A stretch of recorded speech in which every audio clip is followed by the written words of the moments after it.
Weird house. Yeah. And we're back on the next episode. Talk about stuff. Anyway, yeah. So you go through the Starlight again. Get the sacred orb. Oh yeah. Also, you find out that Sophia has been genetically enhanced too, which is kind of nice. There's a little something. I really would like more, of course, more of an interesting character with her, issues with her. I would really like her being a bit ticked off about it too. Then they show different, at least a different emotion other than happy-go-luckiness or whatever. That would be nice. That would be a little nice. I might do a comic about that a little bit. Anyway, yeah. You finally, you actually get the sacred orb. You use it to go to this one guy, the desert ruins. Then open up the gateway to Luther the Loser's place. This is the last level. No, these are the last levels in the game, in the story mode. Now, what you do is you go through there. Okay, you go through there and deal with some weird-looking Batman characters who can turn you guys into fruit. It's weird. And then you go through those things. You go through there and you go through these ball things, this maze with these ball things that if they touch you, they will teleport you back to the beginning of the stage. And I'm not listening to that. That is not accurate. Anyway, you then go to let's see. You then go. You finally get past the maze. You fight this weird eyeball jerk, and then you go up to the next level, which is basically another place with a bunch of glass pathways. And I like the glass pathways. It's a pretty cool place. And you fight these weird goat guys and go through glass and go through all this stuff. And finally, after all that work, you get to Luther the Loser's place. He talks about his silly, plans to destroy everything because he created it somehow. Like I created rock and roll, I created the Beatles. You didn't. Let's fight. So you fight him and you beat him, but then he's like, I know what I'll do. I'll destroy the thing from here. So I'll destroy the universe from here. Just destroy everything. That's all I'll do. It'll all be destroyed with it. I'm like, okay. His sister. It's like, wait, his sister was hanging out helping you behind. She's one of the leaders of the resistance. And she's trying to help. And she's like, look, no, Lizzie, you can't do that. If you try that, well, you're still in the universe. You'll be destroyed too. It's like, get out of my way. So he starts messing with his computer pipe organ to destroy the universe. And then somehow that gives him more power, and you have to fight him again, and he is in the most annoying form of all time. But first, before we talk about that form and that fight, let's talk about something else. If he had the ability to just destroy the entire universe, why didn't he do that before? No, that's the issue. If he had the ability, why didn't he do that before? Was he okay? What if we had beat him the first time? What if he had beaten that guy the first time? Thank you. What if we had beaten that guy the first time and he was defeated and destroyed? And that was it. He never had a chance. That's the issue. If he had he should never have the ability to destroy the universe. He should have had the ability to mess around and maybe send the monsters into the universe, and then be like, oh crap, if you keep sending monsters into the universe, that's bad because that'll really hurt us. Also, he had the ability to make giant energy blasts go throughout the universe. So why didn't you just sorry, but you could have just done that at our ship and destroyed us right then. There are so many ways he could have killed our guys, and then he didn't do it. Why didn't he? He was hell-bent on stopping us. So why didn't he? Why didn't he use these abilities? That's why he should never have these. This is what makes it the most annoying game in this series. This right here. Him having so much power, and yet being so silly. Gosh, do you hear me? Stop. You're too loud. He's silly. He cannot do that. And he doesn't use them. That is the problem with that. That is why I don't like this game as much as Star Ocean Second Story, or Star Ocean Last Hope, or Star Ocean First Departure. Actually, I haven't seen that really. I gotta actually see it. But still, actually, yeah. But I don't know if the story of that one's better, but hopefully it is.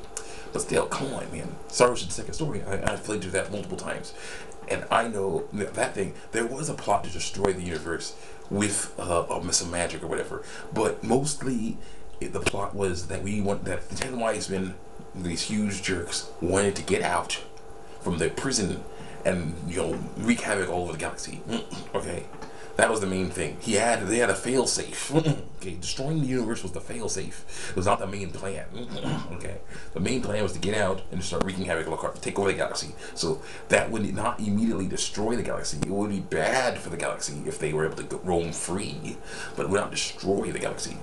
So like, yeah, and then Star Ocean Last Hope, I've seen that played. Runs the British played this game, and I've seen that game from start to finish just about, and basically. The plot in there is that there are these giant meteor monsters that mess around, crash land on planets, and turn everything around them into monsters. Okay, they're called Grigori. They crash on the planets, turn things into monsters, and they're basically trying to crash on, mess around and take over the galaxy that way. Okay, so again, this is better than Luther's plan, which basically, yeah. So because basically, if these guys are allowed to continue doing that, that's bad. They aren't going to destroy the entire galaxy instantly, though. That's the problem with this story. This guy can instantly destroy everything, and yet he doesn't. He's an idiot. Yeah, he's a moron. Loser. No, back to the form. Okay, second time you fight him, he has these silly hand wings. Oh yeah, he had a spear the whole time. It was just not bad, but still, he has these silly hand wings. And he does attack where he basically can charge up energy balls and throw them down, and anything nearby is going to get hurt by those energy balls from the hand wings. And he has the ability to fly around and do stuff and throw out all kinds of energy waves with those hand wings. They come over his head and just hit the ground and cause energy waves, a huge shock wave, energy waves to fly all over the place. You got to get out of the way of that. But his most annoying attack, most annoying attack of all, would have to be the Insanity Prelude, where he basically will close himself in a cocoon so he can't be hurt. And all these vines will come out with all these thorns on them. And, if that wasn't enough, if that wasn't enough, he has the energy blast to come out, as well as this weird goo, this weird stuff that, covers the bottom of the thing, and it's like a current of goo or whatever that makes around and causes you to fly, basically get pushed into the vines with the spine, with the thorns on them. So you get hit too much of that, you'll die. Okay, your NPCs are not as smart as you, so they're basically just trying to run around and hit him, but they get thrown into the thorns and they die. This has killed my guys 5 billion times. I've gotten several game awards because of this, and it's not like crazy. At least even though Indelico had a cheap attack, earthquake, he had some cheap attacks, especially his earthquake attack. He at least was like, he didn't have a part where he was invincible that much. He did have his Divine Comedy, where basically when it comes time for Divine Comedy, you try to hit him, he'll be invincible. But then it's like, okay, cutscene. I was made by mankind, and yet this thing over here, and then you see, this giant, thing explosion happens, and the other thing happens, and this is pretty spectacular. But at least then you can still hit him. After that cutscene, you can still hit him. This is just crazy. So you basically have to wait till after he finishes doing his Insanity Prelude, keep hitting him, and hopefully you don't die. Don't get hit by any of the energy blasts that he throws out while he's doing this too. And stay away from the thorns. Try to do what you can to stay away. Stay away from anything, and keep hitting him until he falls over. Basically, that's what you gotta do. This will take a long time. It's not fun at all, but thankfully, eventually, it will be over. Then he'll die, and then the universe will be saved. All of reality will be saved. And we have some funny cutscenes. We got some fun cutscenes. And so annoying ones too. Mainly questioning whether it was right to attack the creator of the universe. He isn't, because I don't believe that he could create something like that. He's not smart enough. So yeah. And it's like, okay, I think it's like more like what's it called? Hitchhiker's Guide to the Galaxy. That's why I think this is more like, because yeah, you could say that he is one of the creators of the universe. Him and a huge team of people, represent creators of the universe. So basically, he and a bunch of people worked on it together and made it. Just like the Hitchhiker's Guide to the Galaxy. That's how that works. In that place, a bunch of people made the Earth. A bunch of people represent, the deity. They represent that in that movie. That's how I tell you. Because no, he couldn't have done it himself. He is not a god. No. So you finally beat them, and you're happy, and you don't want to play the game again because of all that annoying stuff you had to go through.